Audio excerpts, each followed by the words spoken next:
Finally, brethren, whatsoever things are true, whatsoever things are honest, whatsoever things are just, whatsoever things are pure, whatsoever things are lovely, whatsoever things are of good report, if there be any virtue, if there be any praise, think on these things. That is Philippians 4:8. Welcome back, ladies and gentlemen, to another episode of Thinking Well Podcast. I'm Kyle. And I'm Tom. Welcome back. Yeah, man. The couch feels good. Yeah. It's been a while. We were just talking about it. It's been about 4 months. Yeah. Of kind of a hiatus. Yeah. And that's what we're going to talk about. A yeah. little bit. Yeah. Well, it got to, I think both of us felt it. It was like we were struggling to come up with content, right? Like what are we going to talk about?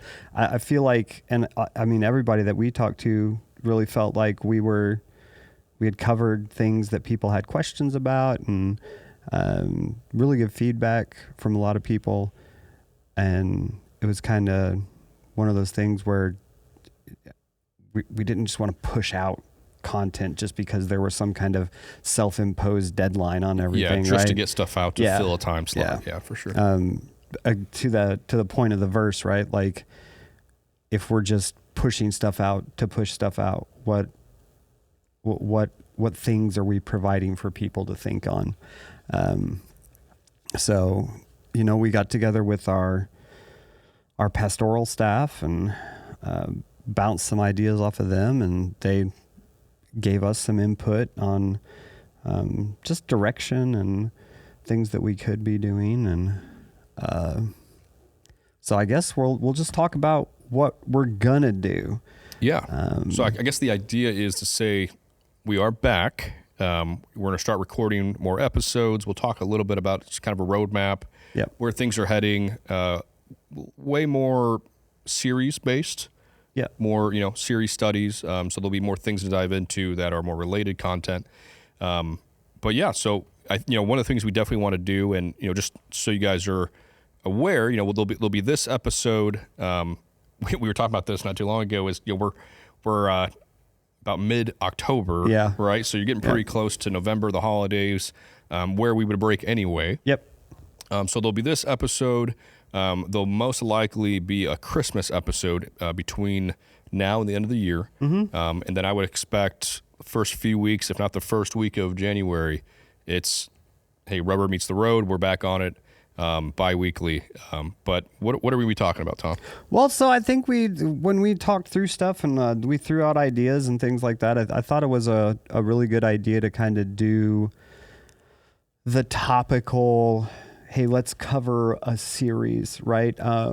Well, I think some of the best feedback that we've gotten was on the little series that we've done previously, right? Like the missionary one, where that kind of tied together, and there were a couple of more spaced out in there.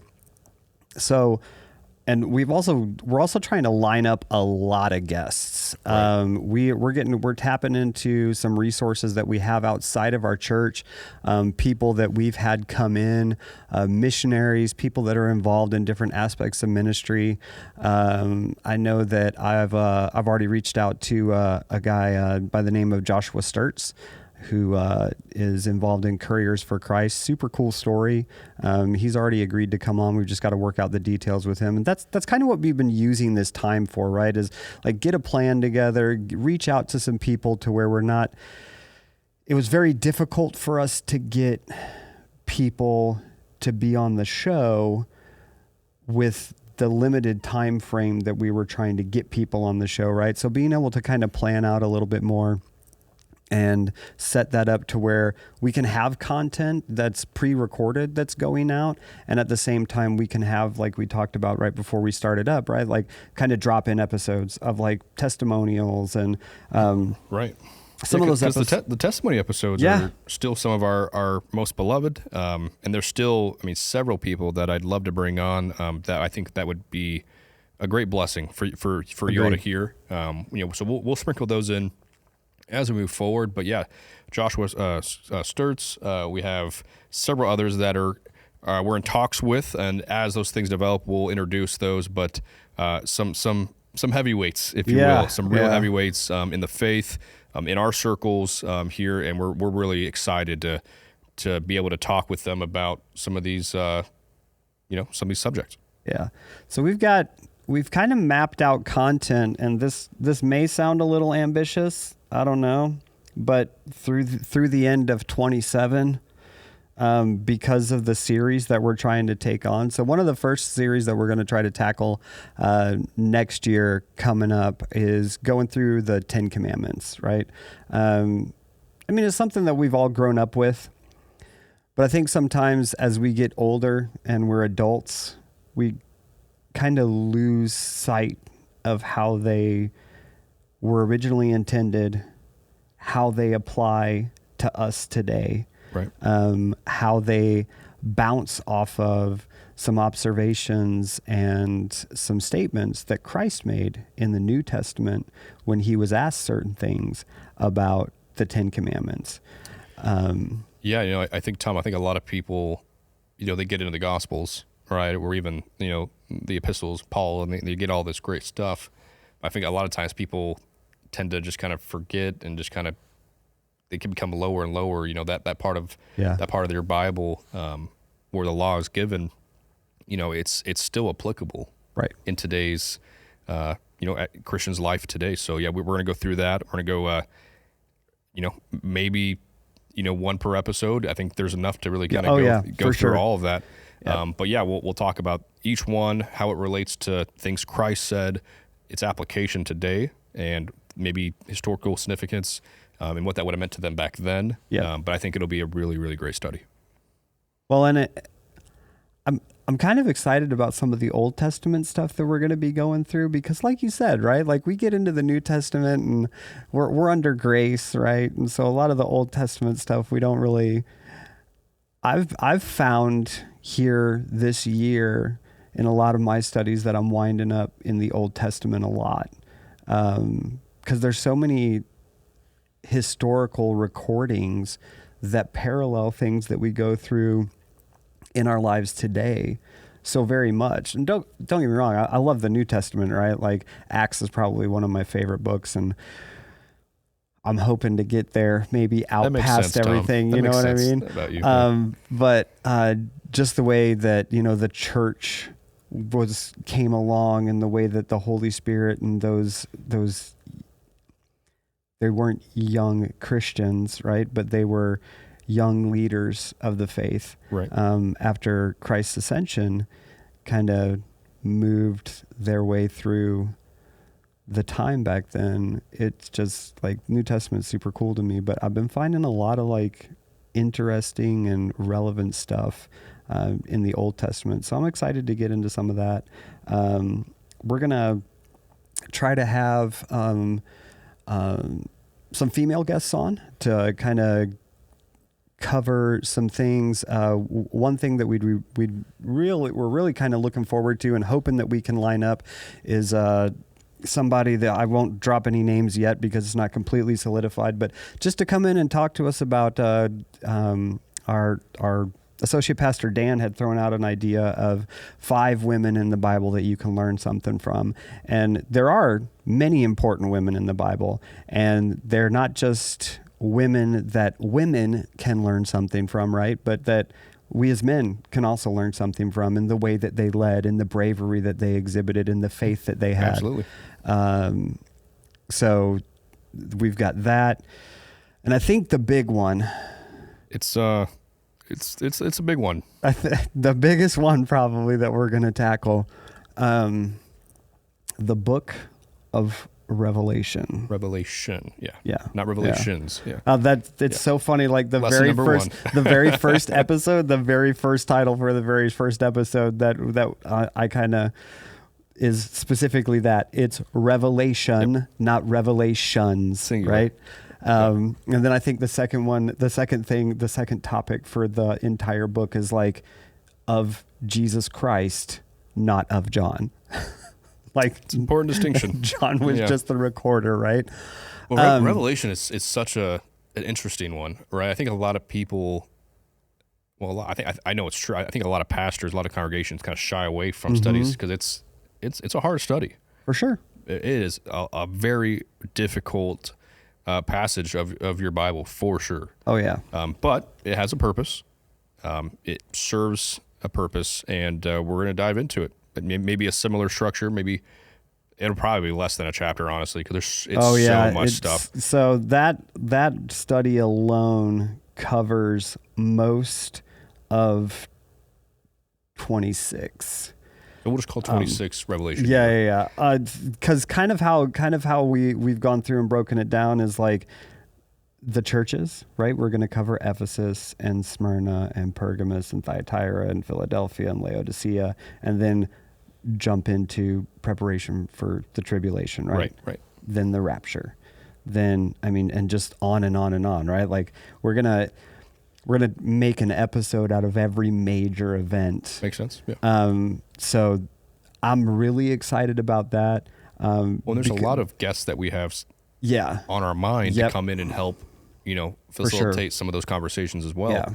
Yeah. Some great published pastors, authors that we want to bring in to really, they have some really good work and really good explanations on some of this, very, it's visual, it's very imagery based, language.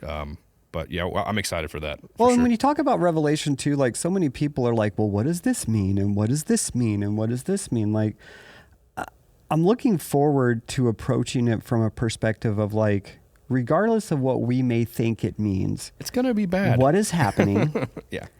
Who are the key players? Who are the key figures in this, right? And we don't need any kind of conjecture about like, well, the things with the wings and the faces of men or helicopters, and like, I don't know what they are.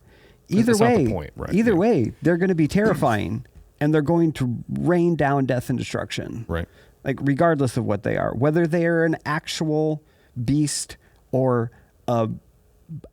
how John perceived them with his, first century eyes. It's a very important subject to bring up, and we'll talk about it for Yeah, sure when we yeah. get into it, because there's a lot of people who they jump directly into the more rational side of things. And as human beings, that's normal. Like we need to be able to make sense of what we read. I get that. But I think sometimes we get too far into that trench, and we get stuck trying to make sense of things. Yes. Rather than the meaning. Yes. Does it necessarily matter what exactly this thing is? No. If you're a believer, you're not going to be around anyway. But two, why is it there? What is its purpose?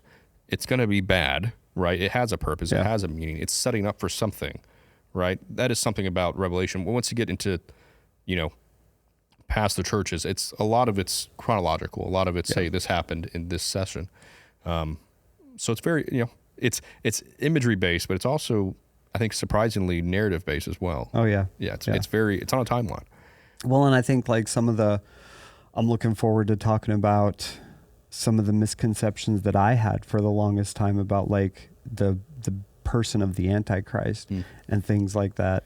For the longest time back in the 70s, people were like, JFK is going to be the Antichrist because he was wounded in the head and he's going to come back. Every generation, there's always this person. But when you think about it, the devil doesn't know I was hoping you'd bring when this up. Christ is going to return, right? This is something you actually blew my mind about 3 or 4 years ago. But the devil doesn't know when Christ is going to return. Yeah, he has no idea. So saying that any one person in any generation is the Antichrist could actually potentially be true. I doubt we're going to be able to pick that person out, but because the devil doesn't know, right? Well, then there would have to be an Antichrist for every generation. Yeah, one slotted in case it happens at any given time. When you look at now JFK, I don't. Yeah, no, right. Well, when you take it you took a look at some of these figures throughout history, and hey, listen, we've talked about it before. Some of these things can only be explained by demonic activity, for sure. Yeah. But it's like when you look at some of these things throughout history, and you're like, oh wow, like this guy could have been, maybe. Yeah. Like you said, right? The enemy, Satan, doesn't know when it's all going to go down. Yeah. Anybody who's really, really charismatic and tries to bring the world together and does all the things, all the while, unbeknownst to anyone in the public eye, has all these backroom deals going on that no one ever sees, right? Like that could, I'm not saying it is, right, but could potentially be that generation's Antichrist. Right. And I think our misconception sometimes of the Antichrist is like he's going to be the evil dude over in the corner doing bad things, trying to take over countries, right? Now he's going to be the guy that's trying to unite everybody. Because if you can unite everybody, then you can have them all under your control. Right. Well, yeah, I mean, and we'll get there. I don't want to get too ahead of ourselves, right? I know. But we'll get there. This is why I'm excited about like Revelation, the whole purpose, right? Is the unification after the believers are removed from the earth. Mm-hmm. There's this great mystery. Where did billions of people go? Yep. We must unify. We got to figure this out together to save. So smooth. Yeah, I get it. Completely understand. So smooth. So yeah, that's a really good point. You know, and there's some we'll get there. Some indicators of the origin, where this person comes from, events surrounding his rise to power. We'll get there, but super exciting stuff. We'll get some experts in to talk about it. And yeah, because we are definitely not experts. Not at all. Whatever the opposite of that is what I am. But we'll get people in. We're really looking forward to really diving in, to this book and really explaining as much as we can with fellow pastors, fellow people of the Word, and try to just make some sense of a book that's really has a lot of confusion surrounding it. And I have listened to it done very well by one of the guys that we're hoping to get in, right? And so that's kind of I want to try to emulate how he handled it, which is just like we've been talking about, right? Like, hey, this is what's happening. This is what it means for the people that are here. This is what it means for the believer. And then the next thing is going to happen, right? Without all the hyperbole and the conjecture that we may try to put into it. Like you said, it's right? It's so easy to do it. Like you said, so like easy. Trying to make sense of something that in our minds just doesn't make sense. And I get it. Like I've been guilty of it. It's fun to do, right? It's fun to say, oh yeah, what if it's this? That could be this, right? And every generation's done it. Yeah. Right. I mean, we all have done it at some point with the technology that's available to us today. Yeah. They did this 100 years ago. They did it 400 years ago. Right. But hey, the word persists. It's timeless. Yeah. Right. So it has a meaning, and I'm excited, man. Well, I think that's generated a lot of mysticism around it too, right? Sure. It's like, oh, it can never be fully understood. No, you're right. We can't. But we shouldn't avoid it. Like you said, when we first started talking about this, right? Like we shouldn't avoid it. It's not something, it's a part of the Bible. Well, and that's a good distinction, right? Specifically what it's talking about. Yeah. Whatever that thing is, right? Call it the beast with however many heads and how many horns or whatever that thing is, right? There's several of those things in this book, in Revelation. Although we may not fully understand until we're in eternity or maybe ever what that thing really is, the application, the meaning, what it's meant to usher in, we can understand. We can understand the narrative of Revelation. And that's way more important than the specific of whatever this thing is to somebody listening to this in 2024, 2025. It's really, not what's important. Really just a Christian celebratory book is what it is. Yep. Yeah, we'll talk about joy to the world. It'd be great stuff. Yeah.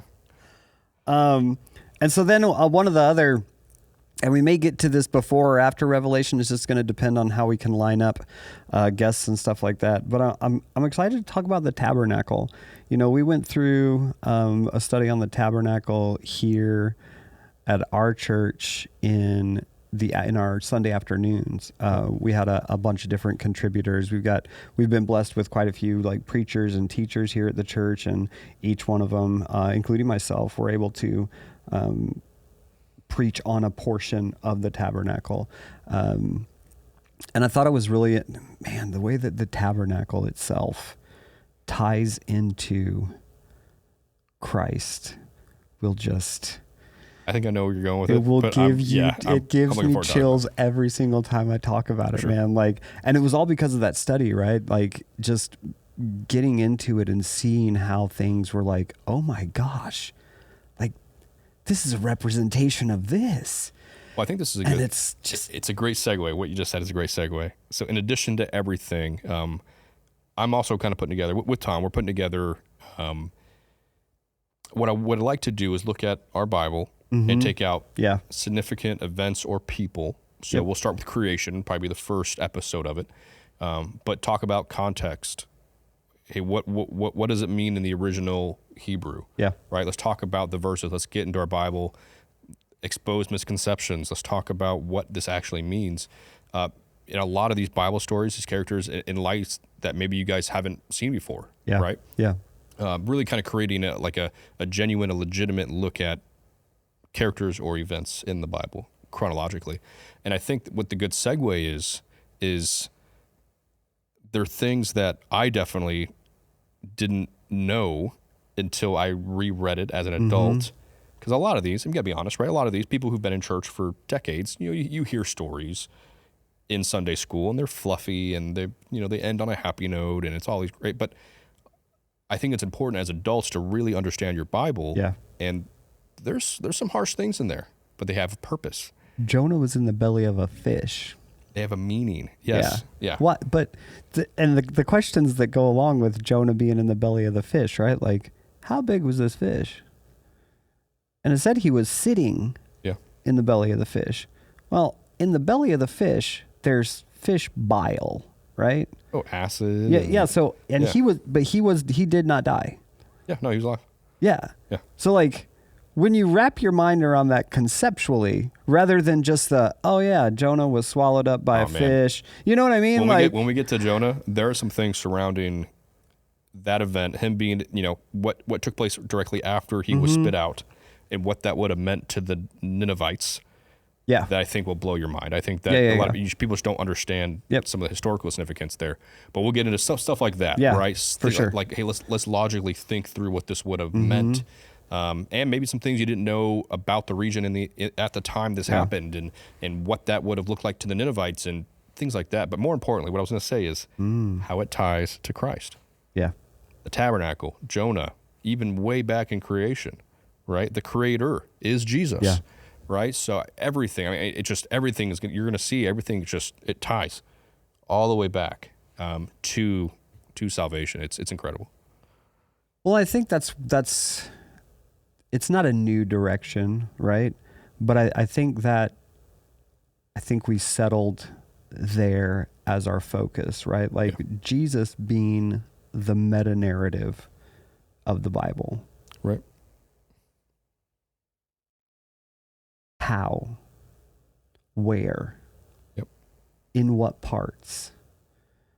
And without talking about all this stuff, because don't get me wrong, we're not going to bring any brand new revelation to light. There's nothing new under the sun, right? It's just, we're going to bring some things that we've realized as adults and deepening our study of our Bibles and sitting under some great preaching and teaching here at this church. And for me, other churches that I've been at, having these guys who we've learned from, guys who have taught the guys that we're learning from today. You know what I mean? Like those kind of people in to talk about